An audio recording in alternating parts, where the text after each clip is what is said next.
Very beautiful first day of August. It's such a rare privilege to be sitting on your screens on the 1st of August 2022, and it's a bright Monday morning.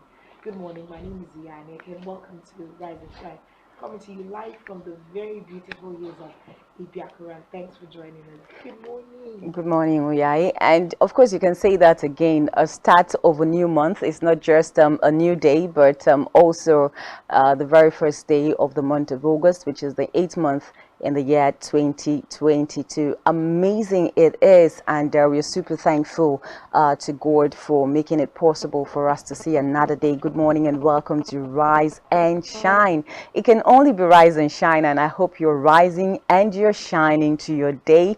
You're rising and you're shining as well to your month of August. We just hope that it is going to be very, very productive for all of us, and of course our July was also a very productive month as well. Welcome to Rise and Shine, coming to you live from the beautiful hills of Ibiakura. And my name is Janice Kobum, and I am super excited to start your day with you on your early morning status. Welcome. Yeah, beautiful things happening all over Nigeria. Of course, the Commonwealth Games currently going on in Birmingham City. Yeah. And Nigerians have already started making us very proud. They are, doing some really great things already. So far, we've already gotten 2 medals. Yeah. And Adijat Olorunnoye has already won a gold medal in weightlifting. Yeah. I mean, it's a very good way to start. At least we seem to be having some really good lives where sports is concerned. Anyways, just as the team, the team in Oregon, USA, during the World Athletic Championship made us proud. Of course, we saw all the medals, all up till the moment that we left the chart table from 34 to 18th position. Yes, the Nigerian team has continued to make us proud. And talking about this particular Commonwealth Games happening in Birmingham, of course, the country has started on a good note. They won their first gold on Saturday through the record-setting Adijat Olorunnoye, who emerged as the overall best in the women's 55 kg weightlifting. And then she lifted 92 kg in the snatch and lifted 111 kg in clean and jerk, and then lifted 203 kg in total, which is a games record, setting records.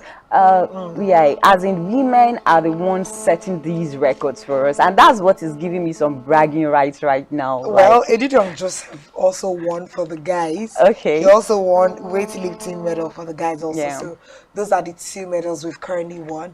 Of course, I mean, women supporting women. Yeah, Adijat has done great, and that's some weightlifting there. Yeah. And then when you calculate all the number of weights put together that she lifted to be able to bag the gold medal. Yeah. It's a really beautiful one, 203 kg. Yes. In total to bag the gold medal. I mean, that's something I really look forward to them topping the tables with every other game that they're playing so far. Anyways, I remember that during the weekend also we had the Minister of Sports, Youth and Sports make some very, commending comments there, talking about the fact that they have come and they are going to come with their best foot forward to make sure that Nigerians win more medals in this particular Commonwealth Games. So accolades to everybody, every athlete, every team Nigeria representing the country there. We hope to see more medals being won. We hope to see more records being broken, just like Toby Amosan actually broke a record for us in the World Athletics Championship in Oregon, USA. So we hope to see more medals being won this time around in Birmingham. Anyways, away from that now, 31st of July, which was yesterday, actually ended the CVR registrations. But that's not the story anyways, even though a lot of Nigerians have kept saying that, look, let us push the date forward so that more Nigerians can actually register for their PVCs. And I remember what Jido said the last time we had a conversation with him. If you look at most of the people that are coming out and trying to do their registration, they are way above 18. They didn't just turn 18. So what were they doing all this while is the big question on everybody's lips. But that's not the story actually. The story is somewhere in Ijesha in Lagos State. Oh my God. While Nigerians were trying to go and do their last minute registrations, guess what happened? We'll just bring you that video of CVR machine theft, and then when we take a listen to it, we'll come back and talk about it. We'll be right back. How are we going to fight this corruption? How are we going to take this country back and let the country continue to move? Now, as I'm talking to you now, a lot of people are disenfranchised. A lot of people are discouraged. A lot of people are stranded. We don't really know where we are facing in this country. Where are we going? How can somebody come into a church, a reputed church like this magnitude, come to carry the machine with which they are giving PVC today? Today, 29th of July 2022, where are we going, Nigeria? Reporting this issue now is Dr. Ambassador Princess Okoje Idemudia from St. Bridget Catholic Church, Ijesha. Thank you. Fight this corruption. How are we going to take this country back and let the country continue to move? Now, as I'm talking to you now, a lot of people are disenfranchised. A lot of people are discouraged. A lot of people are stranded. We don't really know where we are facing in this country. Where are we going? How can somebody come into a church, a reputed church like this magnitude, come to carry the machine with which they are giving PVC today? Today, 29th of July 2022, where are we going, Nigeria? Reporting this issue now is Dr. Ambassador Princess Okoje Idemudia from St. Bridget Catholic Church, Ijesha. Thank you and God bless you all. Such a serious situation there. You cannot see the number of Nigerians who, even came out to do, of course, last minute registrations, and for whatever reason, who is instigating this tout, because of course they're not standing up on their own. Someone must have given them some tip. Okay, this is what we want you to do for us. Or why would touts just put themselves together and decide they want to steal CVR machines? And I really do hope that the police force in Lagos State will actually swing into action and arrest these people before long, because I mean, when it comes to this kind of situation, it means the people in that center, their registration needs to be reconsidered if they missed out on 3 days from being able to carry out their registration. But I mean, CVR machine theft, that's a new leg altogether. The question becomes, what exactly do they want to use this CVR machines for? Is the question. Do they want to go and register people somewhere, of course, and then like illegally register people? That's possible.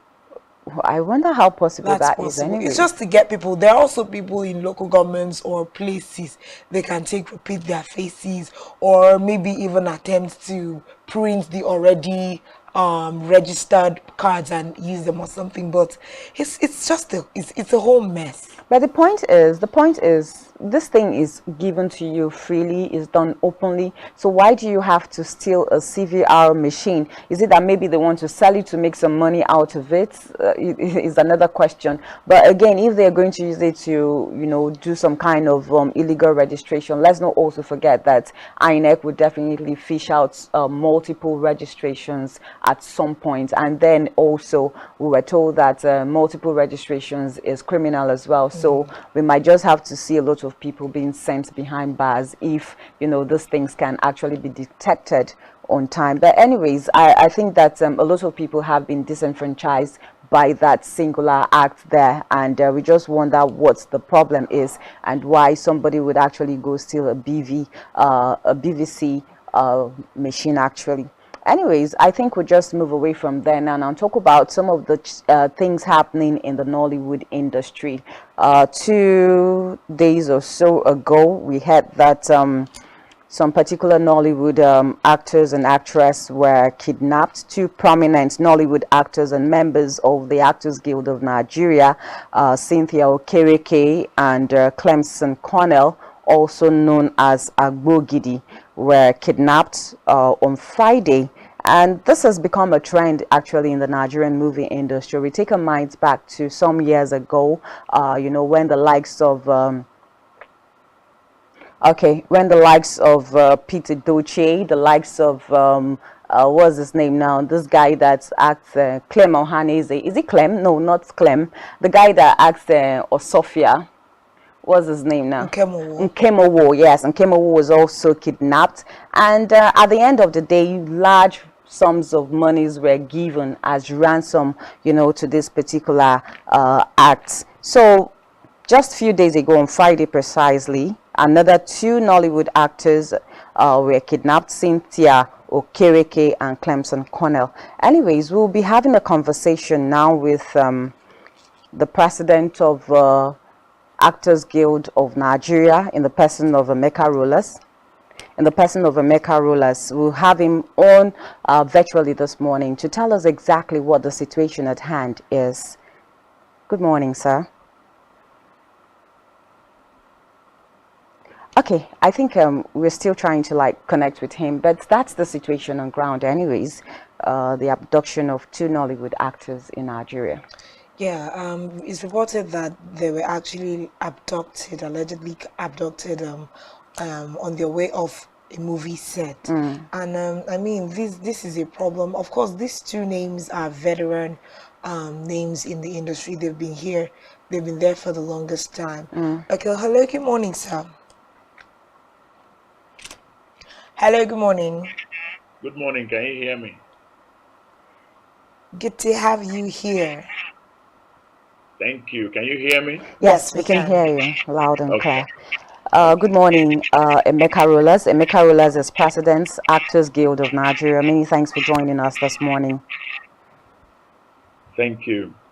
Okay, so quickly now, just let us into what exactly is the situation with the two actors that have been kidnapped recently, Cynthia Okereke and Agbogidi. Okay, actually, for the past few days now, we've been trying to see how this can be resolved. They are asking for a ransom of $100,000. Wow. And we're speaking with them, and we're praying that God will allow these two people come out unhurt from where they are being held. Every other thing we're doing security-wise are things that we need to keep outside the media so that it does not escalate their intentions. And we have already banned having to film outside the metropolis of any city so that this occurrence will not repeat itself again.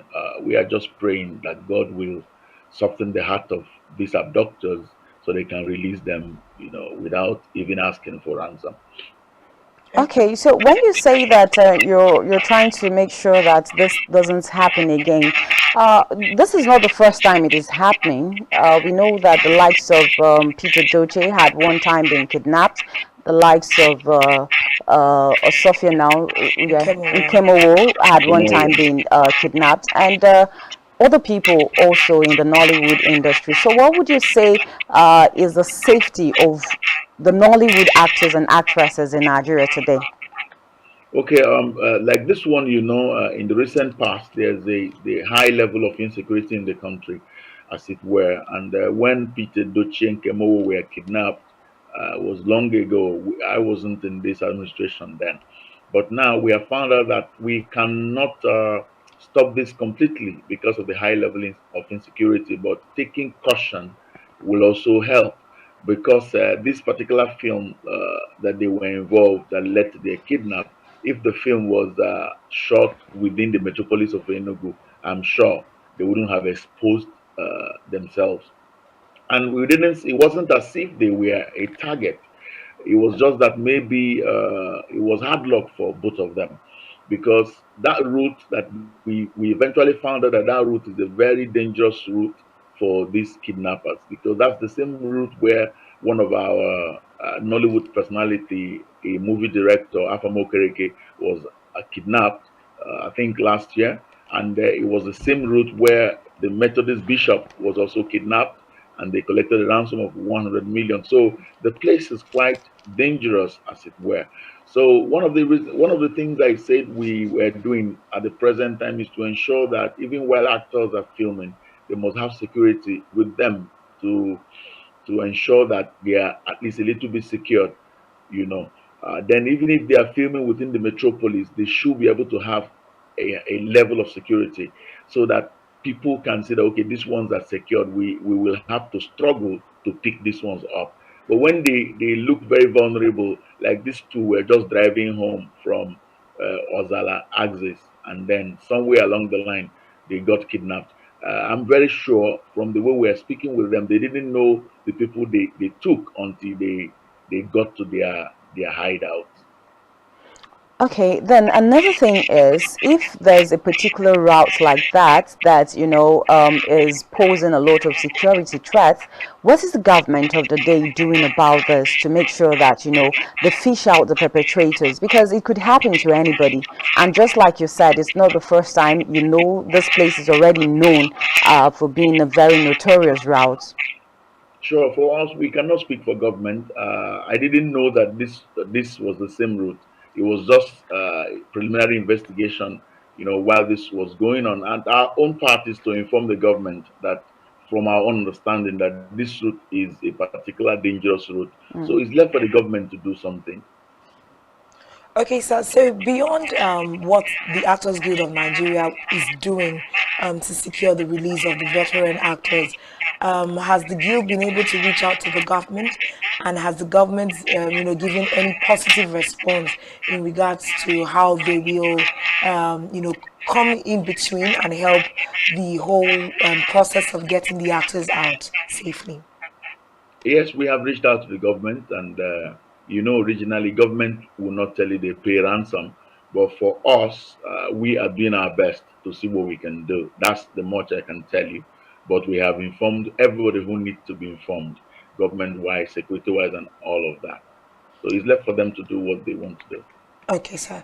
I know that this can be a very difficult situation for the Nollywood family, colleagues and everyone. Some people might outrightly become very pensive about going to certain vacations.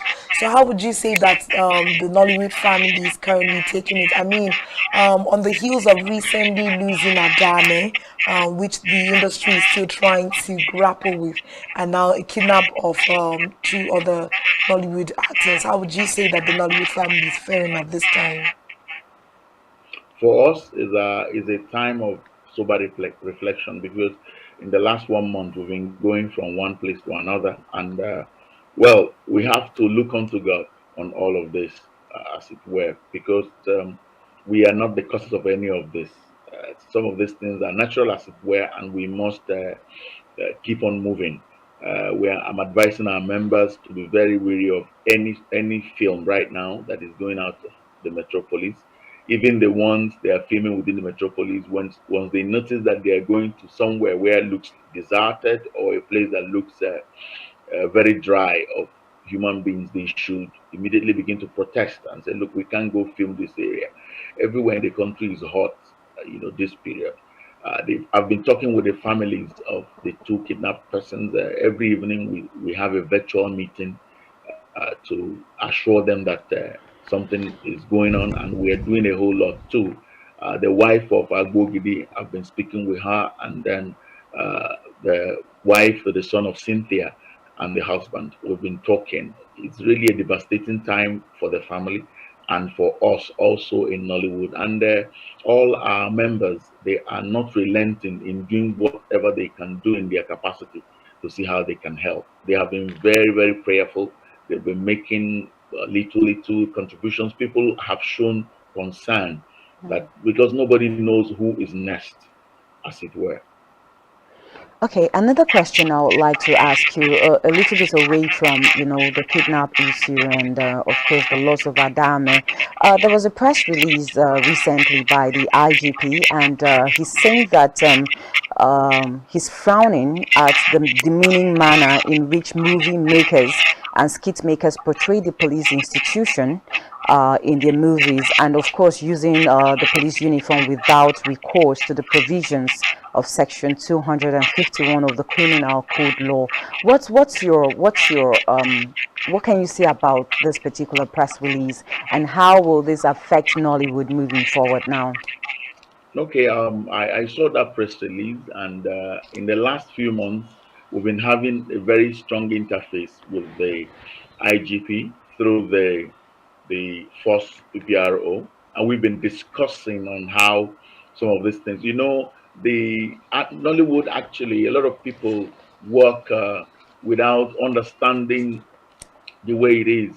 Okay, so let's just put you on hold for a minute, Rulers. Okay, we actually had a call, and that's why I needed to put you on pause. But you can go ahead, please.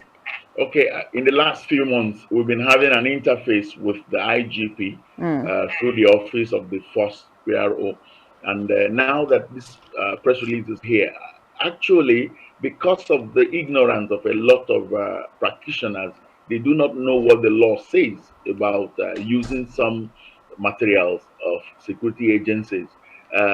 My last discussion with the first PRO is to reel out what the law says so that we can distribute these documents to practitioners. And then secondly, the police will have to move further from just issuing press statements or giving all that. They should move further to create a relationship with practitioners. The most important thing right now is that the internet age, the social media, all of these platforms, they have come to stay, and they are beyond the standard platforms or the contemporary platforms. You cannot sit in your office and just issue out orders. By the time you arrest people who use uniforms, whether they use it in the wrong way or in the right way, how many people are you going to arrest at the end of the day? What is the workforce of the police? So even if they are doing these things ignorantly, the police will need to extend the hand of fellowship. Let us meet ourselves somewhere. Let's keep discussing this. Let's create a relationship. But what the police is trying to say is, do not use our uniform just anyhow. And then do not use your movies and your skits to demean the Nigerian police. Do not portray the Nigerian police in a bad light to the public. That we are working on. Most times it's not intentional, but I'm trying to say that we need a relationship with the police moving forward. If the police can create, the police has an arm they call the Nigerian police and the public, and they have a relationship. They should do same with Nollywood, seeing where Nollywood is going at the moment, understanding that Nollywood is going beyond the ordinary. I give you an instance. America is doing it very effectively. They have a relationship with Hollywood. So sometimes we are filming in a remote area in the village and you need attention of the police. You will understand that they will tell you to go to Abuja and get clearance to use a uniform. Meanwhile, you have a short time frame to make your film. But if the police has a relationship with Nollywood, they should have a Nollywood desk in all of the police commands in the whole state. So it makes it easier for Nollywood people to have access to the police. Anyways, I really want to thank you for your time this morning, Emeka Rollers, President, Actors Guild of Nigeria. Many thanks for your time this morning with us on Rise and Shine Show. And we also pray for the speedy release of your colleagues. Thank you. All right. Have a great day. Anyways, here we are, $100,000. That's a lot of money to be paid as ransom. And when he was saying it in my head, I was trying to like calculate it against the recent how do you put it now, exchange rate and the equivalent of $100,000. Come on, some people are so mean. $100,000 in today's economy. How do you get that? It's how kidnappers just sit down and assume that people have money. Yeah. Yes, it's the impetus of assumption for me. People that were just traveling on a route on the road. I'm sure if you look at their cars are not worth 100 million. Then you kidnap them and go ask their family to look for millions they don't have stashed anywhere. We just pray, like Rochas just said, we just hope that their hearts are softened and these actors are not dealt with wrongly. Hello, good morning. Dealt with wrongly. Hello, good morning. Yeah, good morning. Good morning, sir. Go Welcome. ahead. You're on Rise and Good Shine. morning. My show. name is Christopher, calling from here. Go ahead, Christopher. Please, I want to just say something about this kidnapping of a thing, because what I noticed in this thing is before they do registration, We seem Is to that a have drop lost call? guys. on it, Okay. and they know they track all the calls. They know where the calls coming from. They know exactly who calls. But surprisingly, they use the same phone. They make call. They ask people for ransom, and yet we don't know the caller. Then who are we to be blamed? Because there are some people in places who put these things. So right now, we don't know what we are fighting against, because we are fighting against ourselves. We are the people that set the setup, and at the same time, we are the same people that fight against the setup. So how are we going to put this? Well, thank you very much, sir, for your contribution. We So do what have we need to do now is the police know something about this, because they should have traced. All right, Christopher. Yeah. I think that, thank you very much. I think that there's some kind of sense in what he has said, especially with the fact that, at some point everybody was told to register SIM cards, do SIM registration, which I know that the deadline is approaching as well. I don't know how many Nigerians have done that. But again, the whole idea of the SIM registration was actually to fish out perpetrators, criminals, and kidnappers and all of that. So what exactly, why can't some of these numbers be traced sometimes when it happens? These are some of the questions we need to be asking. Anyways, we'll just head up now to the news brief desk, and then when we come back, of course, we have all the very interesting conversations coming your way on Rise and Shine this morning. Do not go anywhere, and remember also to be a part of the conversation. Just like Christopher, you can call the number on your screen or just drop your message on our socials, Facebook, and of course YouTube as well. We'll be right back.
Elections in Nigeria is characterized by fraud.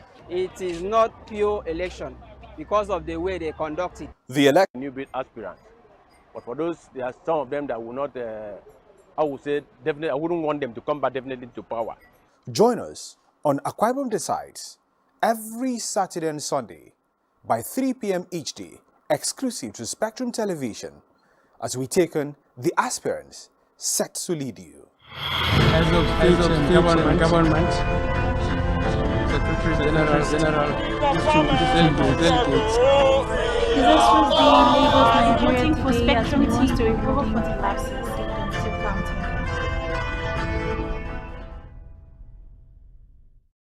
Morning, this is your morning news brief on Spectrum, live from Uyo. I am Uyai Aniakan. We begin with the federal government as it has called on the Italian authorities to ensure that those behind the killing of a Nigerian, Halika Ogorchukwu, are brought to book. In a statement by the Ministry of Foreign Affairs, the government condemned the murder of Ogorchukwu in Chivnova, Mashi province by an unnamed Italian last Friday. Away from that, Vice President Yemi Osinbajo is calling for concerted efforts by humanitarian service organizations in peace and conflict prevention, health sanitation, education and literacy rate in Nigeria. Osinbajo was speaking at a public event in Abuja where he was represented by the Special Advisor to the President on Economic Matters, Adeyemi Dipiolu. In another development, the Socio-Economic Rights and Accountability Project, SERP, wants President Muhammadu Buhari to urgently instruct the Minister of Information and Culture, Lai Mohammed, to withdraw the threat to sanction the BBC and Daily Trust over their documentaries on terrorism in the country. In a letter signed by SERAP's Deputy Director Kolawole Oluradare, the organization said the media had the due to impart information and ideas on issues of public importance, but that the threat would inhibit such responsibility.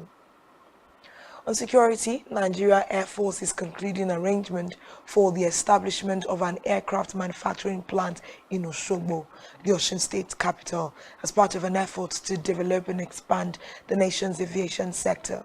Speaking at the matriculation of students of the Air Force Institute of Technology in Kaduna State, Chief of Air Staff Air Marshal Oludayo Amao said discussions were underway with the relevant foreign partners on the project.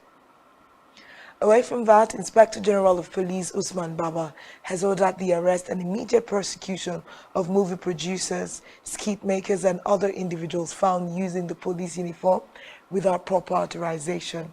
In a statement by the Force Public Relations Officer Olumuyiwa Dejobi, Baba frowned at how entertainers portrayed the police institution in their movies and skits without recourse to the provision of Section 251 of the Criminal Code Law and Section 133 of the Penal Code Law, which criminalizes such unauthorized use.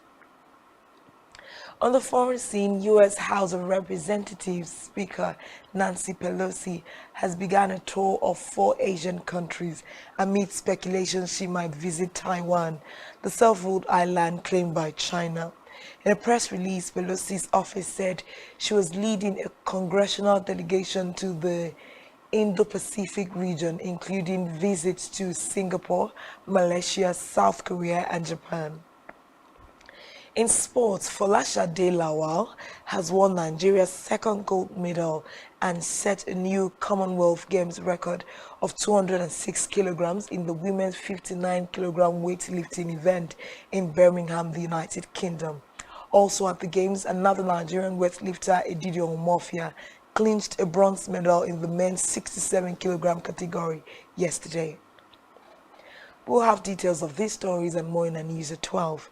I am Uyai Aniaken. Thanks for watching. We head back now to the Rise and Shine crew to stay with us. This was the voting for Spectrum TV to improve 45 seats to counting.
Okay, welcome back. If you're just joining us, it's still Rise and Shine coming to you from the beautiful hills of Ibiakuran. And if you're just joining us, you've not missed much at all, as we just talked about the Commonwealth Games in Birmingham, and of course the fact that Nigerians are making us proud, won gold medals already since Saturday.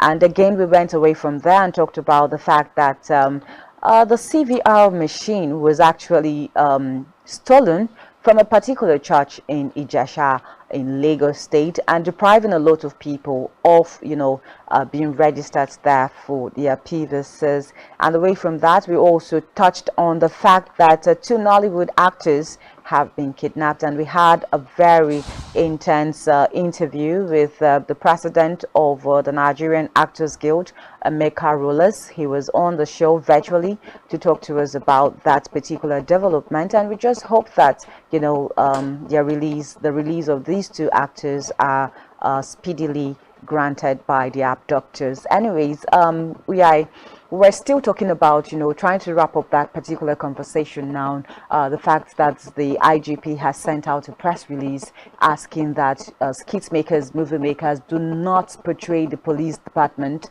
or the police force in a bad light. And the fact that I think I saw a video somewhere and I was really amazed, shocked. Why would a police uniform, I've forgotten the event exactly, but I think it was during one of the presidential primaries or so that happened. No, sorry, during the elections in Osun State. Now, people sat down on the floor and were selling police uniforms. And I was like, has it gotten to that point where people would just walk up to a random person and buy uniform off this person? A police uniform, for that matter. I used to think that the police force sews uniforms and give to their personnel. So if you have somebody sewing uniforms wherever she's making it from, or wherever he's making it from, manufacturing these uniforms from, and then just come and throw put something on the floor and then just keep these uniforms, and anybody can just come and pick up these uniforms as if they are picking up sweets. They are going to an aboki to buy sweets. Then anybody can get access to the police uniform. And we are talking about crime here. So I think that it's a good reason that the IGP has sent out this press release. Let some of these things stop, because I was wondering myself, why would this happen? What is the police force doing about it to make sure that, look, anybody cannot get access to the police uniform? Let's not also forget that sometimes, truth be told, sometimes the police force, they are in tandem. Some bad eggs in the police force now are in tandem with the criminals. So they give them maybe uniforms or even arms. But for it to be so accessible that people can just go and buy police uniforms over the counter or in shops, what do people need to buy the police uniforms for? What do you need to wear for? Crime and all of that. But yeah, even listening, hearing it is really absurd. It's not something that, how can you just walk over and buy a force uniform from anywhere? But then with regards to what the IGP said, it makes a whole lot of sense. Yeah. But like Emeka Rollers rightly said, it needs to be done with a proper relationship between the Nigerian police force and Nollywood, because at the end of the day, these 2 people can work better together than work against themselves. The police force does need Nollywood to effectively represent what they stand for, and Nollywood does need the police force for security while they work. I mean, amidst this kind of insecurity that they're experiencing as a system. But then to say that you just outrightly arrest anybody, like Rochas rightly said, is a matter of inadequate education on the part of producers. So maybe even the Actors Guild of Nigeria should send out an information that says, okay, with regards to the uniform of the police force, these are the ways it ought to be done. If you do it this way, you stand risking an arrest or something. But we can't say in totality it can be used. The world over, we see all the movie industries able to use the uniforms of their various forces to to showcase whatever they want to. Now, if you say that in a good light, but if you say that the Nigerian police force is oftentimes misrepresented, no, the police force is oftentimes represented in the light that people know them the most for. But in recent times, let's also give Nollywood an applause. We have good movies that portray the Nigerian military in good light. Yeah. Of recent, the Akwa Ibom-based producer has brought about a movie, Force Empire, Force Empire. which puts the Nigerian police force in a beautiful light. Go support movie initiatives like that. They are not all bad, but in the longest time, even conversations on the streets have always been about, the police hijacking, extorting, and all of those things. It's a common thing that people know. If you want the police force or skit makers to rewrite the narrative, have a conversation. Don't go through a threat. Yes, let them understand that this is not appropriate with the uniform of the force, right? But don't threaten them. But there's an act to that, so it's not as if it's strange or it's new in. It's in not the every bucket. Nigerian that is abreast with all of those things. Anyways, yeah, let's look at what's been happening in the PDP recently. There's been so much crisis in PDP. That's the People Democratic Party now, as Wike attacks Atiku. We saw a video actually over the weekend where he was coming back from his foreign trip, and reporters met him at the airport in Port Harcourt, and he had so many things to say. I wish that we can get that video through. Okay, that's the video there. But anyways, we have a journalist, Rashid Olaiwaju, going to be joining us on this particular conversation. But let's take a listen to this particular video and we'll come back.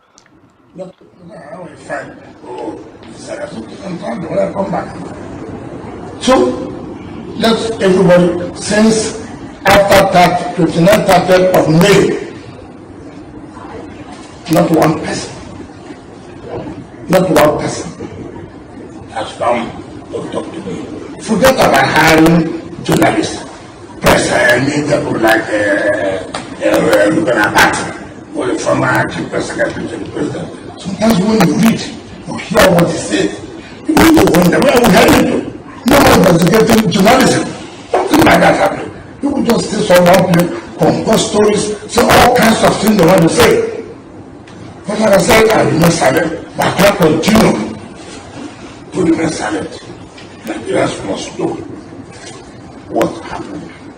Nigerians must know who are those that love them. Nigerians must know that we serious, that my leadership on this country. We must. So I would urge everybody to be patient. To be patient. After the commissioning of projects we have lined up, then we'll be able to speak to them and tell them what it doesn't matter. It doesn't matter who is involved. I'm not a slave, and I will not be a slave. I'm a free born of this country. I must be able to say how things are. Whether it suits you, it does not suit you. Anyways, that's Governor Nyesom Wike of Rivers State there, accusing his party's presidential candidate Atiku Abubakar of lying against him. Yeah. Let's not dwell too much on that. Let's just move straight to our guest now. Our guest is a journalist. His name is Rashid Olaiwaju. Rashid, good morning, and thanks for joining us on the show this morning. Yeah, good morning, Janice. Good morning. Okay, Nigeria. So I'm not alone here. I also have Uyai Anyekan. She's part of the conversation. Good morning. Oh, good morning. Good to have you. Good morning. How are you? Fine, thank you. How is the Spectrum family this morning? Oh, we're doing just great. Thank you so much. All right. Okay, so if you saw that particular video there of Nyesom Wike, governor of Rivers State, pouring out his heart, I would say that towards the treatment he has been receiving since the primaries of the People's Democratic Party, up to the point that he was actually supposed to be the vice presidential candidate, but only God knows what happened. Okowa was chosen instead of Wike. What would you say is the real situation causing some of those wrangles in the PDP family? Thank you very much once again for this opportunity. I think it's just a mere power play in politicking. I mean, if you follow political development in this country, particularly among the ruling party or major political parties in the past, you will realize and know that what Governor Wike is doing is no difference. I mean, he contested for the primaries and he came second. So in his wish, should have been the presidential candidate, but it didn't happen. So he turned a beautiful bride. And if you follow again in the recent time, you will see that Governor Wiki and of course Rivers State in particular has become a maker of shots. Politicians now move in and out, whether opposition party or even the ruling party members have now turned Governor Wiki to a messiah in politics. So what he's doing is not new. We've seen that before in the past. My only worry as a journalist is that there can only be one winner at a time. And if you are a good politician, one, if you are a loyal party member, two, you should know that power belongs to God, and whosoever is choosing is what will be. And in this case, for PDP, I think Atiku Abubakar is the one choosing, whether, rightly or wrongly, as we are waiting for what Wiki will say in the days ahead. But to the benefit and, of course, knowledge of Nigerians and party faithfuls who voted him as their candidate, and as recognized by INEC, Atiku Abubakar is the candidate now. One could only wish that Governor Wiki will close his rank and work with the candidate chosen by the party. But Rashid, before you go further, let me just bring this in. If you're saying that, yes, we know that Atiku Abubakar is the presidential candidate and he's a choice, to pick whoever he chooses as his vice. But let's not forget that there was a committee set up, to choose who the next vice presidential candidate will be to Atiku Abubakar. And like we heard, out of the 16 people in that panel, either 16 or so, 20 something, 17 of them. 17 of them, 17, right? Yeah, were in that panel. How many? 14 of them chose Wike as a running mate to Atiku. So why was that decision shielded? Well, that again is subject to debate. The information we gathered in the first place was that there was election. Atiku and of course the PDP chairman came out to say there was no election. Therefore, the person that said there was an election, which is Benue State Governor, came out to say it was among themselves, not that they cast the ballot, but among themselves they do the lobbying, and 13 out of 17 show interest in Wiki. So where are the evidence to say that there was that happened? Well, let's leave that. The truth is that the majority of those who are in that committee led by Samuel Otom of Benue wanted Wiki. But don't forget that that was a mere interest and make-believe system to give the party members, especially the major stakeholders in the party member, a sense of belonging. Otherwise, once a candidate is chosen, it is the candidate that is expected to select or choose his or her running mate, because that's the person he or she is going to work with. And in this case, Atiku Abubakar has choosing somebody he believes will be better for him as a running mate. But I have my reservations. My reservation is that all these vituperations and name calling and attacks on Governor Wike, for me, it's very unnecessary. For somebody who wanted to win, the internal crisis in PDP now is glaring and shown to all. We know that this is not inevitable. I mean, when election is coming up like this and interest begin to linger on, what we are seeing is not new. But the way the whole thing is degenerating to in PDP in particular now, I mean, calls for worry. People now see PDP, who they did not want before now in 2015, they now see it as an alternative now. Perhaps, maybe it has purged itself and its structures It has seen the difference now, and maybe if Nigerians want the party or the candidate of the party to come back, we now make a difference when it comes. But now, as it is, I think there are issues in PDP. No, that if anybody is telling you that there are no issues in PDP, that person is just fooling him or herself. There are issues in PDP, and Wike is behind the issues on one side because it's a now big factor in PDP and PDP politics. Why Atiku Abubakar, who sees himself as a lord, somebody who has seen it all, he was former #2 citizen of this country. In fact, he's a serial contestant. He has seen it all. He believes that whatever Wike is doing is just a child's play because this is his first time contesting to be president of the country. How well or how much does he even know Nigeria? I mean, he has said that to Showore, who challenged him on one side. So it is that over confidence and over assurance, in my view, is actually worried the camp of Atiku, and which is not supposed to be so.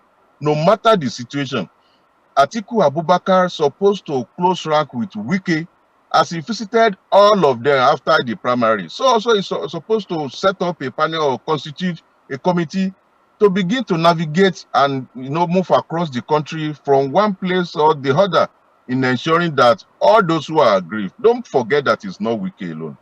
Wike is just the ringleader.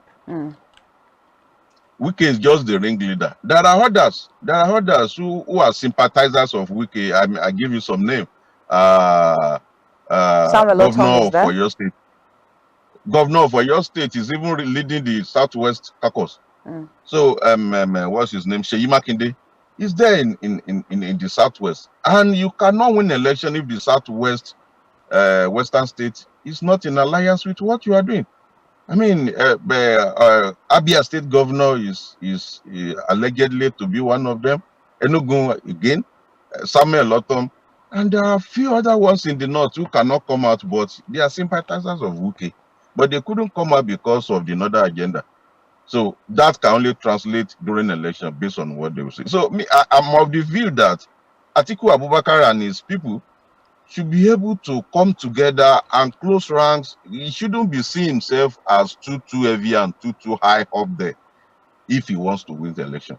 I mean, he's an experienced politician. He should know this more. But coming down to Wike, I think Nigerians again are sympathizers of Wike in a way, especially the lovers of PDP. Governor Nyesom Esenwo Wike has told Nigerians, particularly the PDP members, and it is on record, that he does not want to be a senator, so that you don't think that he's contesting this election and at the end of the day we go and pick a senatorial ticket. No. He does not want to become the vice president. No, in his words. That anybody that is thinking that he's going for this election, that was before the primaries.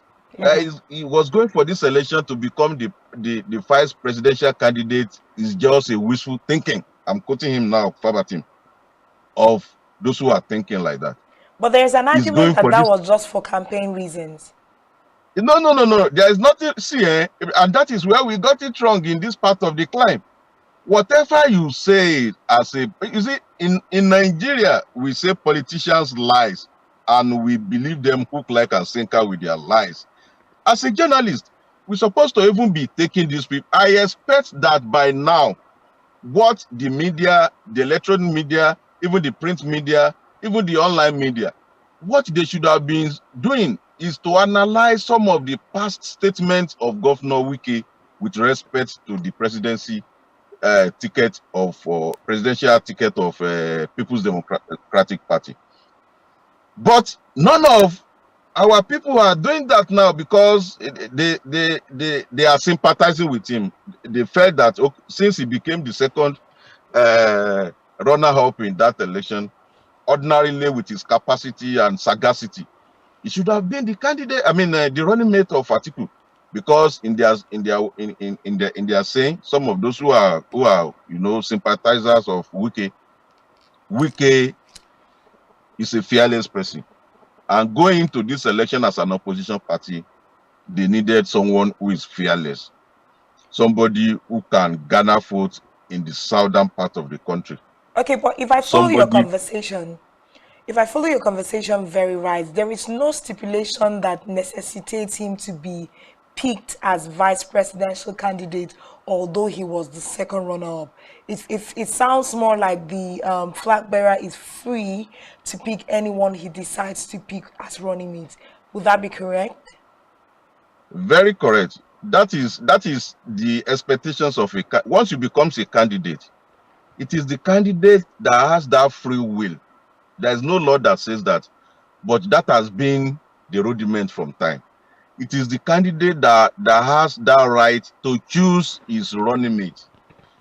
Let me take you back. You remember recently Obasanjo was quoted as saying that the biggest mistake he made in 1999 was to have chosen Atiku Abubakar as the vice presidential candidate to run with him. So it is the presidential candidate of political party that has that right to choose the person that is going to be in the same boat, in the same ship, in the same plane as a co-pilot, as a driver with him. So now, excuse me, now that Atiku Abubakar has chosen the person he feels that can be his running mate, I think it is only normal, logical that other stakeholders, despite their personal interests and expectations, should just close ranks and Rashid, and I would like to ask, just like a lot of Nigerians are asking, then what was the essence of setting up a committee headed by Benue State Governor, what was his name now, Samuel Otom, to come together to pick a vice presidential candidate? And I think that alone has given the PDP presidential aspirants or candidates a backlash from a lot of Nigerians, because they say that for this little one that he cannot even listen to the voice of the people, what makes him think that he can come as be president and also listen to the voice of the people? Well, I mentioned it earlier that perhaps that was done in a bit to just cushion effects and bring some head down on the same page with him. Otherwise, we don't have it on record that a panel like that has been set in the past in the process of choosing a presidential candidate. You can consult, no doubt. You can even, give a slot. For example, governors have been given that slot in the past. You understand? Governor has been given that slot in the past, and I give you an example. After Obasanjo, Yaradua came in. Yaradua was a sitting governor when he became a candidate, and he was asked to choose his running mate at the time. That was in 2006, 2007, 2006. He was asked to choose his running mate, and Yaradua ceded that power back to the stakeholders who asked him to choose his running mate. And the stakeholder now selected 3 persons among the people they feel can be on the same boat with him. And out of those 3, Goodluck Jonathan was eventually selected to be the running mate of Yaradua. Don't forget that there were names that had it to be mentioned that they are likely to be his running mate. So that was not constitutional. That was not in any law, but it was a way of bringing all the heads in the party, especially the major stakeholders, together. Now, Yaradua was a sitting governor. Goodluck Jonathan was a governor at the time. Okay, Rashid, let's just put a pause on you now. Let's just put a pause on you. We have someone else join us. He is the Assistant State Secretary, PDP Cross River State, Ambassador Joe Esse. Ambassador, good morning and many thanks for joining us this morning.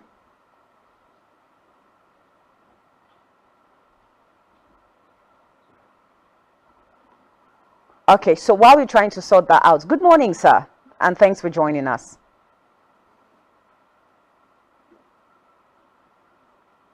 Okay, so we're having issues hearing you from this other end. Hello, good morning. Anyways, let's still continue with Rashid. Rashid, please go ahead. But another question I would like to ask Rashid is the fact that I'm going to quote what Atiku said, during his interview in with one of those national televisions. He said that Wike was not rejected and nobody was rejected in the party. But according to him, you must understand that it's the prerogative of the candidate to pick his running mate, a running mate he believes he can work with amicably. I want you to take note of these particular words, with amicably, and then also deliver the policies of the party and also try to unify the country. Now, when you say amicably, does it put, paint Wike in a negative light here? Those were part of the points that is actually hitting Wike hard. If you go on with that particular quote, it landed with somebody who is a presidential material. Those were the words that is hitting Wike hard. Atiku went on to even say that somebody who after his tenure, inshallah, we will hand over to. So it therefore means that, like you are saying, if you are interpreting it as a journalist, means that Wike, Governor Nyesom Wike of Rivers State is not a presidential material. Governor Nyesom Wike of Rivers State is not somebody Atiku Abubakar can work with. Governor Nyesom Wike is somebody who cannot unite Nigeria. Perhaps based on the way he talks and the way I make his position known without minding who is involved. So, I mean, some of these words are very unnecessary. Very, very unnecessary. You are coming as an opposition candidate who's supposed to unite all your members, especially those who are factor, who are major stakeholders, who can, make the party a smooth sail for you. It is very, very, very unfortunate that these statements are coming out from Atiku Abubakar. And I'm sure he would have seen it. He would have feeling why he made some of those statements, or it might be deliberate as well. Don't forget that Wike and Atiku Abubakar started their political gimmicks as far back as 2018, when Wike was supporting Aminu Waziri Tambuwa of Kano State.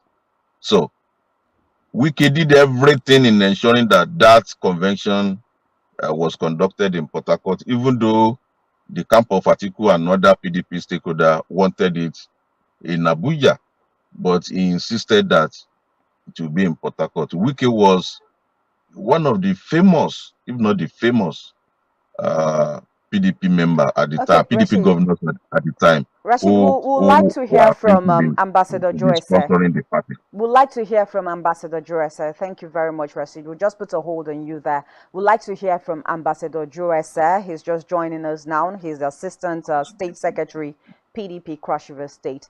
Ambassador Joyce, if you can hear me, good morning and welcome to the show.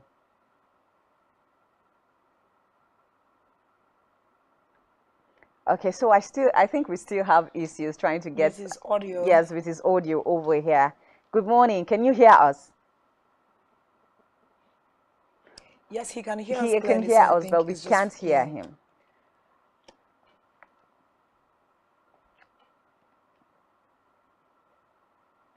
Okay, then I'll just pose this question to Rashid while they fix his audio for us, because he obviously can hear us.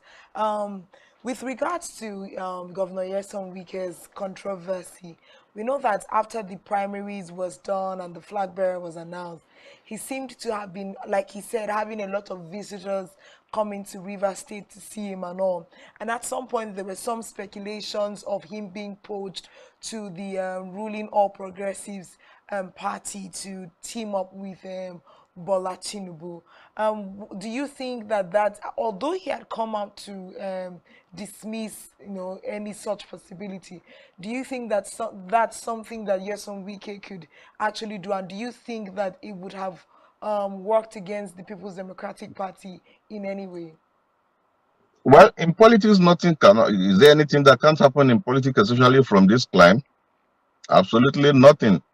Here, political parties in Nigeria without ideologies, they move like somebody want to buy akara on the streets. Today they are here, tomorrow they are here, next tomorrow they are here, they come back again. I mean, so that ideology is not actually there. So don't undermine whatever that is happening now. Anything can happen. Yes, he came out to say no, he's not leaving the PDP, but he never come out. He has. I've not seen it in any press release or in his statement that is not in support of Asiwaju Bola Tinubu.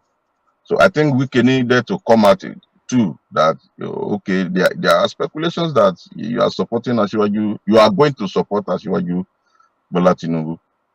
But there's nothing like that, and it is the rumor is coming very strongly now. Even though in journalism we don't believe in rumor, but the rumor is coming out very strongly now that he may likely, be rooting for the support of Asiwaju Bola Tinubu of the All Progressives Congress party, even though he's still in PDP. In my view, as a person, I don't see Wike leaving the PDP. That may not happen in a hurry, even though you cannot vouch for any politicians in Nigeria, like I said earlier. But I don't see him leaving the PDP Okay, so because let me ask the ambassador this question. I'll just take on the heel of this particular one.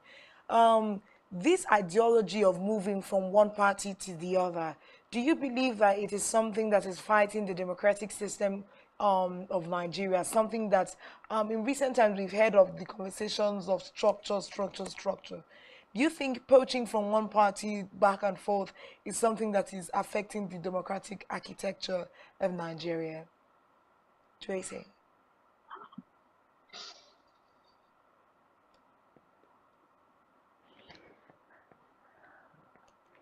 I don't know what's happening over there, but we can't hear him anyways.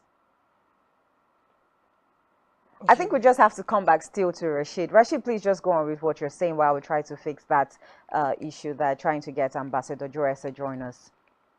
Yes, I was trying to say that Governor Nyesom Wike of Rivers State needs to come out and tell Nigerians whether the rumor that is growing by the day now, and whether he's supporting or is going to support Asiwaju Bola Tinubu, presidential candidate of the ruling All Progressive Congress in the 2023 elections or not. Like I said, he has come out to say that he's not leaving the PDP, and which I rightly believe so. And I mean, from time I've even predicted that Wike is not likely to leave the PDP. But whether we will work for another party, it may not even be Tinubu, it might be some other persons. So whether he's going to work for another party or not, that is what he has not come out to say. And I think that is where Atiku Abubakar needs to do a whole lot of work. I mean, Wike, he has some people he respects too, both within and outside the PDP. For example, I've not seen Atiku Abubakar meeting the former president of Nigeria, Goodluck Jonathan, to seek his blessings and to give him assurance that okay, he's going to work with him and all that. I've not seen that happening. And if Atiku wanted and he needed Wike to be on the same page with him as far as this election is concerned, even if he cannot call Wike, maybe he feels that Wike might not answer him or whatever. I mean, he can go to those who he know that Wike have respect for. Take for instance, you go to former governor of Rivers State, Peter Odili. I've not seen that happening. You understand? There are other people that Wike, respect so well, and I've not seen. It's not only okay. Let me come out with one name now. Bala Mohammed of Bauchi State. Undercurrent he seems to have been in support of what Wike is doing. Is almost in the same position with Wike grievances. So there are other few governors in the north like that who are of the PDP extractions, who are not entangled with Atiku's political machinery. Okay, but especially there's as been it's also happening now. conversations, there's been also conversations that initially that Atiku had, stretched the olive leaf towards Wike in trying to assuage whatever it is that Wike is feeling about the outcome of first the presidential primaries, and then secondly, the fact that he couldn't get the vice presidential ticket. But in that particular video that we saw, Wike Grant at the airport in Port Harcourt, he said, look, none of that happened. And up till now, Atiku or anybody hasn't met him on this issue. So what is it? What exactly are we saying here? Yeah, so you've answered the question yourself. I mean, there were rumors and informations that Atiku have met him, and the man they say he has met came out publicly to say no, nothing like that. Yes, So the question he met. is, why He hasn't met this been done? Why hasn't this exactly been done? exactly what I've been saying. That if Atiku Abubakar wants to win this election, he needs to go all out with his assassinats, and in this case, he cannot go out with a polarized PDP. PDP, as we have it today in Nigeria, is polarized into two separate ways.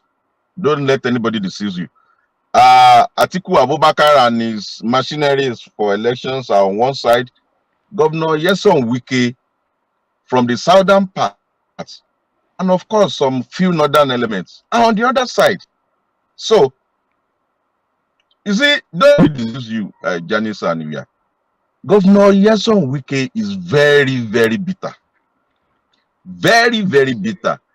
Bitter on one side with his co-governors, co-southern governors who he said, who he alleged to have disappointed him.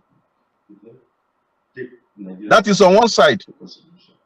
On the other side, he's very bitter because he felt that he should have been, even though he may not want to be the vice president or vice presidential candidate of the party, but there should have been a kind of buy-in given his position in PDP now, because he came second.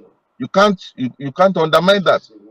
So there should have been a buy-in on him that, okay, oh, these are the names I want for my presidential vice presidential candidates. Can you recommend any of them for me? You understand? Oh, okay, I want it to be through you. Please, can you call the person and say, okay, this is the person, the Alhaji Atiku Abubakar wanted, and all that. There are different ways of doing such things. But I think Atiku, in my view, just overrule some of those processes and respect for some stakeholders, and felt that, oh, I have the singular to choose my vice presidential candidate, and the only person I can choose is somebody who has, who stood for me right from the beginning to the end. And nobody is saying that Governor Okowa is not qualified. Don't let us undermine that. Nobody is saying that. I mean, given his political dictionary and, of course, antecedents, Governor Okowa is highly and eminently qualified. But the principal who has chosen him now did not choose him rightly. He should have, give some people some sense of belonging too. I gave you an example of what happened during Yaradua Goodluck Jonathan era. Can you hear me now? The same thing happened during Goodluck Jonathan Namadi Sambo era. The same thing happened Rashid, during Rashid, okay. Can you hear me? I can hear you, Lada. Okay, so let's I think Ambassador Joesa is up now. Let's hear from him. He's a member of the People's Democratic Party of Cross River State, secretary for that matter. Let's hear from him what exactly is happening in the PDP family, and with all those wranglings, can it take you successfully through the 2023 elections? Many thanks for joining us again, Joesa. Thank you very much. Okay, I hope great. you can hear me We can hear clearly you now. now. Yes, we can hear you now. Okay. So please go ahead. Tell us what's happening in your family, the People's Democratic Party. Okay. If you follow the trend right now, what we're doing is reconciliation. The PDP is still one. The PDP is determined to redeeming this country from where we are. And basically, we cannot do that if we do not take over from the ruling All Progressive Congress, who have, in the most meek word I can use, ruined Nigeria. And so we are together, we are one. Most of these things you hear here and there are mere speculated When you say mere and fabricated speculations, I information. seem not to agree with you because it's out there in the public, and you cannot tell me that the outburst of Wike, River State Governor, recently speaks of mere speculations as well. Oh, no, about that, yeah? About that, yes. I agree very strongly that there is this fuse between Governor of River State, His Excellency Nyesom Wike, and the former President of Nigeria, and our flag bearer, the presidential flag bearer of the PDP, Alhaji Atiku Abubakar. Yes, it is there because if I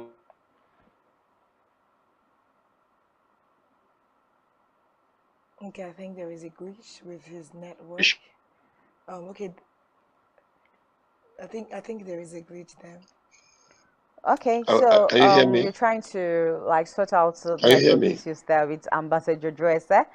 He's back up. Can you Hello, hear can me? you hear us? Go ahead, please. Yes, I can hear you. Go ahead. Okay, so I'm saying that the fuse between these two gladiators of our great party is something that we will always fix. It is normal.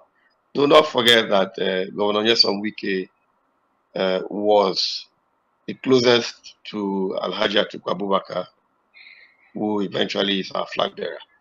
And you don't expect to see someone who came so close, who has struggled to make sure the PDP remained, even when almost everyone left the party maintenance.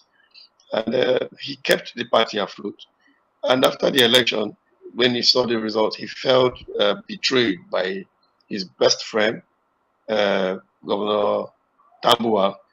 And you do not expect that such person should come out and be clapping his hands in the church because he did not get the communion.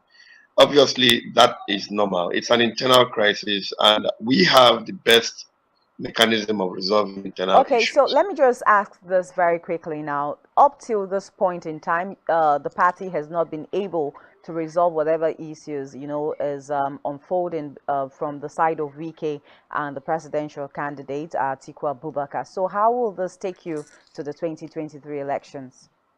And like you said, win the All Progressives Congress, yes. Okay, if you heard me initially, I said that we have started reconciliation process across the states in Nigeria and in the national. We have been able to set up our reconciliation committee who have started going around to meet with everyone to resolve the crisis. Or it's not yet a crisis for me and for us in the party. It is just our whom we are trying to reconcile with. It is so obvious that some people went on election, spent a lot of money. Politics is it takes a lot of money, and had the self-belief that they were going to win these elections. A typical example is what we have in Cross River State, where we had over 7 aspirants, and eventually we had a governor, a flag bearer, a governorship flag bearer. And after that, there was the process of selecting a running mate. And you know, it was something that almost broke the party here in Cross River, but eventually it is being fixed gradually by the reconciliation committee. The same thing is happening at the national. They are going on a tour. They are visiting everyone. And trust me, the PDP is going to fix this before the end of August. Okay, so because if I get you right, Joyce, if I get you right, you first of all started the conversation by saying that there are no internal wranglings whatsoever in the People's Democratic Party. So on one hand, if there are no internal wranglings, but you are pursuing a reconciliation, what does this reconciliation hope to achieve? What kinds of reconciliation exactly are you pursuing as a party? And what is the expected end after all of this pursuit? Okay, this will be dependent on what you define as internal wrangling. Let me start with that. Internal wrangling can be very broad, and so what we have is no internal wrangling. What we have here now in the PDP in Nigeria is that some persons who ran for elections who expected to win are still aggrieved. And we have started a process of reconciling whatever their feelings are with the reality of things right now. You know, the truth is we will win the general elections. And because we will win the general elections, we are determined on making sure that everybody is on the same boat, everybody is on the same page. And so what we intend to achieve with the reconciliation committee is as simple as trying to make sure everyone understands that, look, we have to win this election Okay, because so we need to redeem Nigeria Dresser, from where I they like are. your confidence about winning the elections, but also when you talk about reconciliation, I'm wondering how this reconciliation is being done, because people keep saying, or Wike has continued to say that he's being spited by your PDP presidential aspirants. And also, if you listen carefully to his interview recently on a national television, I do not think that the words that he put out there against Wike is something that you call reconciliatory. I think Rashid can take up that response for us, because we need to know what Okay, can you exactly hear me? The reconciliation is about. Rashid, are you still Can there? you hear me? Yes, I'm here. Can you hear me? Yes, we can hear you. Okay. Okay. About the reconciliation. Yes, Can you come back to that question, and the please? fact that if you listened to the interview granted recently by Atiku Abubakar on a national television, some of the words that he used, will you say that that's part of reconciliation? Alhaji Atiku Abubakar is not the committee going for the reconciliation. Yes, the words he used may be based on, I can say to you that I don't like you, but the way I say, the way you receive it is going to determine how you are going to take it. Yes, Nigerians, we have a huge task ahead of us. I think listening to what Atiku is saying and what Governor Nyesom Wike is saying is not the solution Nigeria needs right now. What Nigeria needs right now is a leadership that can curb insecurity, a leadership that can revive or revitalize the economy of Nigeria, a leadership that can save Nigeria from its sinking situation, a leadership that can change the narrative where you can be in your studio and be very comfortable not thinking anyone is coming to attack your location. Yes, I know What that this is Nigeria what a needs lot of right now Nigerians is are to begin asking to for. think. We are asking for No, that I'm kind of coming, I'm leadership. coming, But I'm again, some coming. I people heard would your say question that if you clearly. cannot even, put your house together, how would you now put Nigerians together? Yeah, so Anyways, let's go back to Rashid. Yeah, Rashid. You see, my point is, we are in the process. The process Fine, usually thank is you. not always Let's talk looking to nice. Rashid, please. Let's talk to Yes, Rashid Joyce. Now, Rashid, you're a journalist. Your ears are to the ground. Do you think that with what is happening in the PDP family, it can actually take them to the 2023 elections and, just like Joyce has said, win that particular presidential elections? The earlier they do that, the better for them.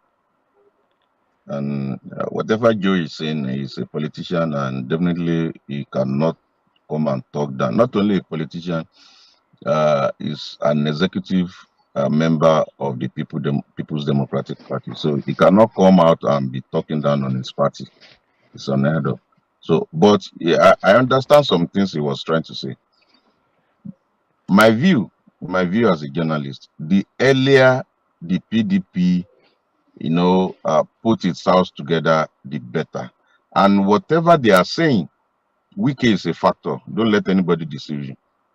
Wike controls some larger votes as far as southern Nigeria is concerned for PDP. and even some elements in, like I said, elements in the north, are sympathizing with him not because they wanted Wike to be president or vice president, but they felt that he's being treated unjustly. This is someone who single-handedly, put PDP afloat when nobody was on ground, including the candidates now. Atiku Abubakar was in APC before. It was Wike and Fayose that were keeping that party and ensuring that there are stiff opposition, of their party against the ruling party in 2015, 2016, up until 2017. So now all those sacrifices he has made, both financially, materially, he was moving from one state to another in ensuring that the structures of the party is afloat. And no, you can't just treat him like that. If you treat him like that, the consequences is there. It's not a soothsayer. We are all political watchers and, of course, lookers in this country. We've seen that in the past, and we saw the consequence. The consequence again is what happened in Osun State. What is happening in PDP between Wike and Atiku now is exactly what happened in Osun State between Aregbesola and the sitting governor. And you have seen the consequence. So these politicians, they don't have permanent friend, they don't have permanent enemy. What they have is their permanent interest. So if you say I'm not important, then I will cede my way to somebody who will recognize me and see me as an important factor. So I think this is what PDP is supposed to do, and do fast, because time is ticking and it waits for nobody. Okay, Otherwise, there's a question we didn't answer, and I think you're on the heel of it, so I'd just like you to answer at once. This moving around amongst parties, like you said, it was Fayose and Wike who stood down and held the reins of PDP, and then Atiku had poached to APC at some point, poached back to the PDP. How do you think that this is affecting the political structure in Nigeria? Because we see this happen even across other parties. It's not just a PDP thing, it's happening in APC, even at the state levels. We are having people who paid the prices in certain parties that are handed down the kind of verdicts and Wike is receiving, and they have poached to other parties. How do you think that this is working? I mean, it said a divided house cannot stand, right? Yeah. They can't give us the kind of solutions we have if they cannot put their houses in order. So how much do you think this is affecting us? it's affecting greatly. Like I said it at the beginning of this interview, that in Nigeria, as at today, maybe after today may change, but as at today, from 1999, in fact, I dare say from 1992, we had political ideology last in the political arena of this country in 1983. After 1983 and the military took over, they bastardized the interest and the way politics is being practiced. In 1992-93, don't forget that the political parties were firmly under the control of the military, and that was where the problem started from. Now, from 1999 to today, there is no single political party and any major players of this political party that can talk of ideology. Nobody, except for few ones, very few, and the sitting president is one of them. Very few, very few. Others are moving, they are cross-carpeting, moving from one places to another. Once they see that the thing does not favor them, they move. Once they see that where they move, they calculate and see that they move back again. Once they see that even where they move back again will not favor their political calculation, they move. Shouldn't we have a structure that says you can't move back and forth that way? Thank you. Rashid, shouldn't we have a structure that says you can't move back and forth in that kind of way? I think that is what done very close to election periods. Those who are supposed to make that kind of law for us, they will not make it because they know it will affect them. Yes, which is the National we saw something like that play out in Ebonyi State against David Umahi now, and of course it also tried to affect the governor of Cross River State, and I think some of what the was that? What was that? Cross-carpeting to another party and you winning your elections on a particular party and dumping that party to cross over to another party. There were some litigations taken against where are them. those ones led us to? Are the governors removed? Question a lot You of know, Nigerians are asking. it's the same thing, and that was just tested on in the court of law. It wasn't a free will, because normally, if there is a law that says you shouldn't do this and you do it, the consequence is there straight away. So what the laws we have, it, if I'm to quote it directly, is that before you move from one particular party to another, you must establish that there is crisis, right? Before you move, and there are processes to follow before you move. These are just a mere how do I put it? Okay, so the reasons are not cogent enough, because it Rashid, is the same governor. we're rounding off on this It particular is the same conversation governor, now. Janice, is the same governor that will cook the crisis, ensure that the crisis lingers on, and they will use that as a basis for their movement. It happens across board. Okay, thank you very much, Rashid, for your thoughts this morning. But I'm going to talk to Joyce. As we wrap up this conversation now, what's the hope you're giving to us that your party is actually going to put their house in order against the 2023 elections? Okay, Janice, you see, when you start constructing the process of constructing a road, the beneficiaries in the early stage will be complaining that you're messing the environment because of the process of laterite pouring and all of that. It becomes a problem. But when the asphalt is eventually poured, you see a smooth road. That is exactly what we are going through. What we're doing right now is fixing our internal, I don't like to think that it's a crisis, because already we are in the process. And if Nigerians actually will want to look at what we are doing as a family, then Nigerians Okay, Joyce, let's just put a pause on you there. We have a caller. Let's take that call now. Hello.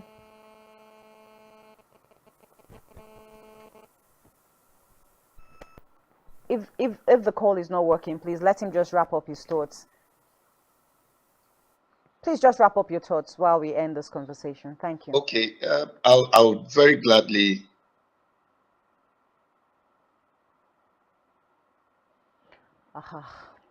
Network is getting in the way, and then we lost that call. Okay, so let's take this call that we have right now. Hello, good morning.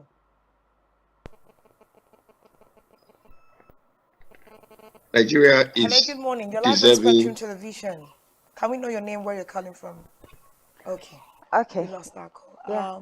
Do we still have Joyce? Okay, so Nigerians deserve better than whatever we are having. In fact, if you ask me, what Nigeria should be looking up to is what we are bringing on the table and not what we are doing internally.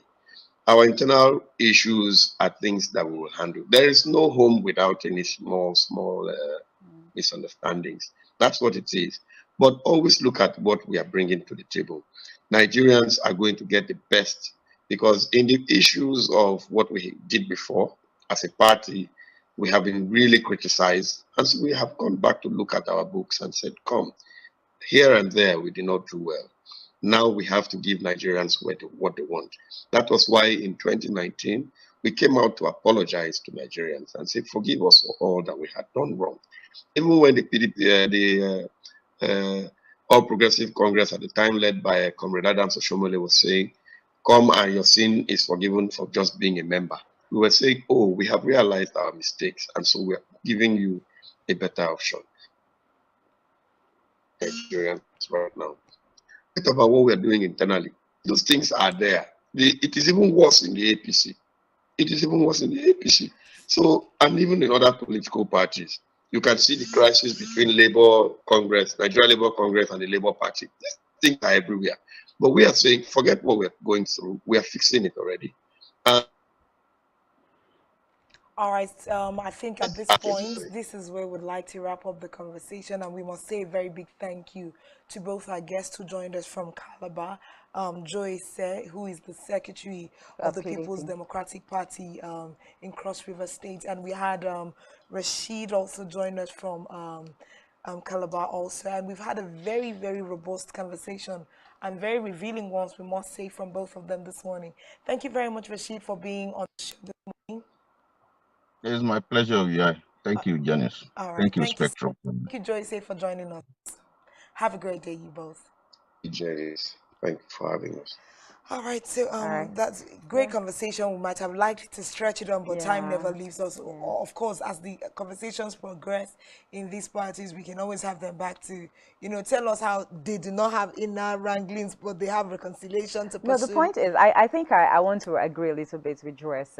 Okay, so it's not even about the internal wranglings in some of these parties. The point is, what are you bringing to the table? I think that's what Nigerians should look out for more, in this. But at the point where they are busy, at this point, we do not really know what exactly they're bringing to the table. It's not clear. Most of these parties are more, their concentration is more on the fights that they have. Okay, hello, we have a caller on the line. Hello, good morning.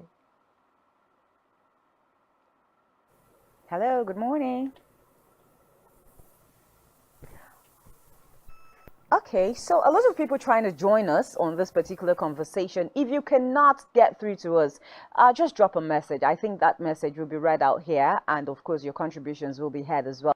So instead of trying to call us and the call failing, let's just get your thoughts via text messages. That's fine. Or if you're joining us on YouTube or Facebook, just drop your comments there. Will be taken as well. Anyways, at this point, we just run off now for our tidbit segment, and we're starting it with Did You Know?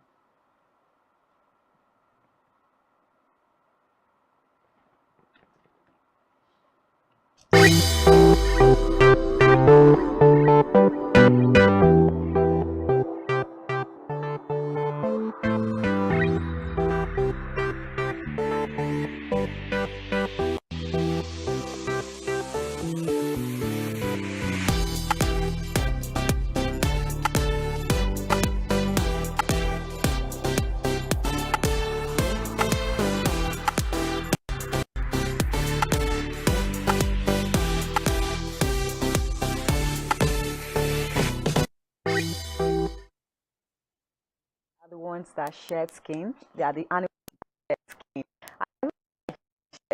as well.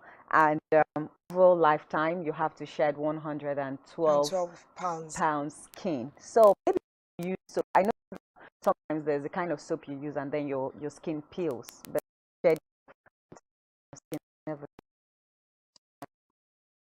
It's dust, I believe it peels. Well, okay, so we'll take our health tips. Yes.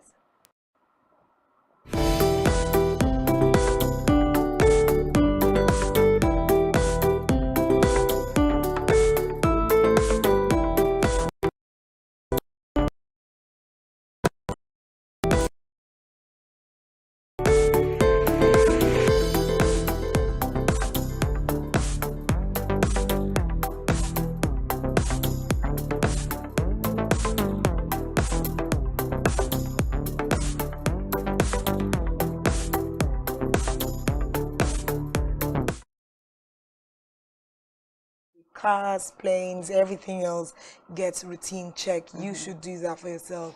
It's very important. Of course, don't rush for over-the-counter prescription. It's paining me in my stomach. Help me with paracetamol. Nope, that's not the way forward. So let's take our recipe for today.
In the day of rainy season, mushroom soup. Good idea. I'm telling you, really great one. Of course, you can just pluck them behind your house or on a tree trunk or something and make something very But it's delicious been and ages I spicy. saw those things even just spring up in the like your home area.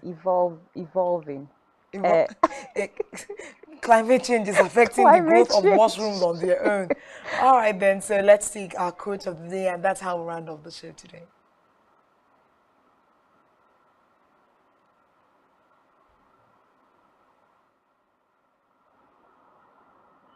Okay, so many of life's failures are people who did not realize how close they were to success when they gave up.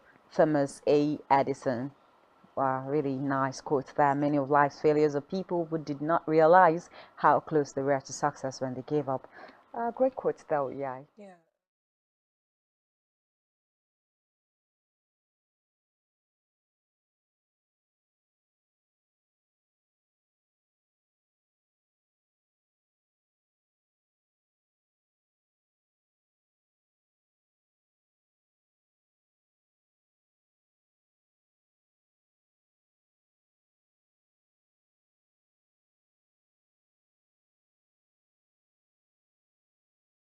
Well, today's show. We'll see you again tomorrow. My name is Janice Cobb. Bye-bye.